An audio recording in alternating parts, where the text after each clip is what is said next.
ഡ്രൈഡേയിൽ Aluva Thottakattukara mini മാർക്കറ്റിനുള്ളിൽ അനധികൃത മദ്യവിൽപ്പന നടത്തിയ യുവാവിനെ ആലുവ എക്സൈസ് പിടികൂടി. 13 ലിറ്റർ ഇന്ത്യൻ നിർമ്മിത വിദേശ മദ്യവും മദ്യം കടത്താൻ ഉപയോഗിച്ച ഇരുചക്ര വാഹനവും ആലുവ എക്സൈസ് ഇൻസ്പെക്ടർ ജോമോൻ ജോർജിന്റെ നേതൃത്വത്തിലെത്തിയ സംഘമാണ് പിടികൂടിയത്.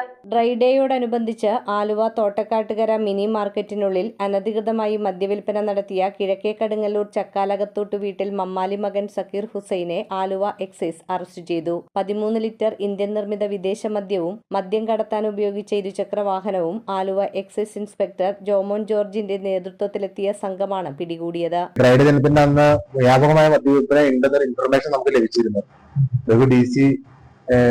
DCXന്റെ നേതൃത്വത്തിലാണ് നമ്മുടെ ഒരു ഇൻഫർമേഷൻ വന്നു. അതനുസരിച്ച് നമ്മൾ അന്വേഷിക്കാൻ പോയി. അപ്പോൾ ഡ്രൈഡേ ദിനങ്ങളിലാണ് ഇദ്ദേഹം ഒരുപാട് മദ്യം വിൽക്കുന്നതും അതേപോലെ തന്നെ നഗറിൽ ശല്യം ഉണ്ടാക്കുന്ന രീതിയിലാണ് ഇത് മദ്യപിച്ചുകൊണ്ട് ആളുകൾ വന്ന് അവിടെ ശല്യം ഉണ്ടാക്കുന്നു.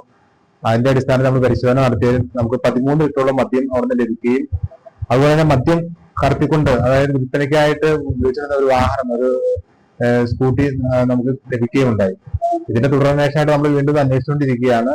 സാധാരണ ഡ്രൈഡേ ദിനങ്ങളിൽ ഇത് ഇങ്ങനെ മദ്യവിൽപ്പന വ്യാപകമാവുന്ന സ്ഥലങ്ങളിലെല്ലാം പരിശോധന നടത്തിക്കൊണ്ടിരിക്കുകയാണ്. Assistant excise inspector Sanilkumar SA, preventive officer Jagadeesh OS, civil excise ഓഫീസർമാരായ Amrith Karun, Basil K Thomas, Arunkumar MK, Akhil Lal, Nithin TG, വനിതാ civil excise officer Neeraja Viswanath എന്നിവർ എക്സൈസ് സംഘത്തിലുണ്ടായിരുന്നു. News bureau, Aluva.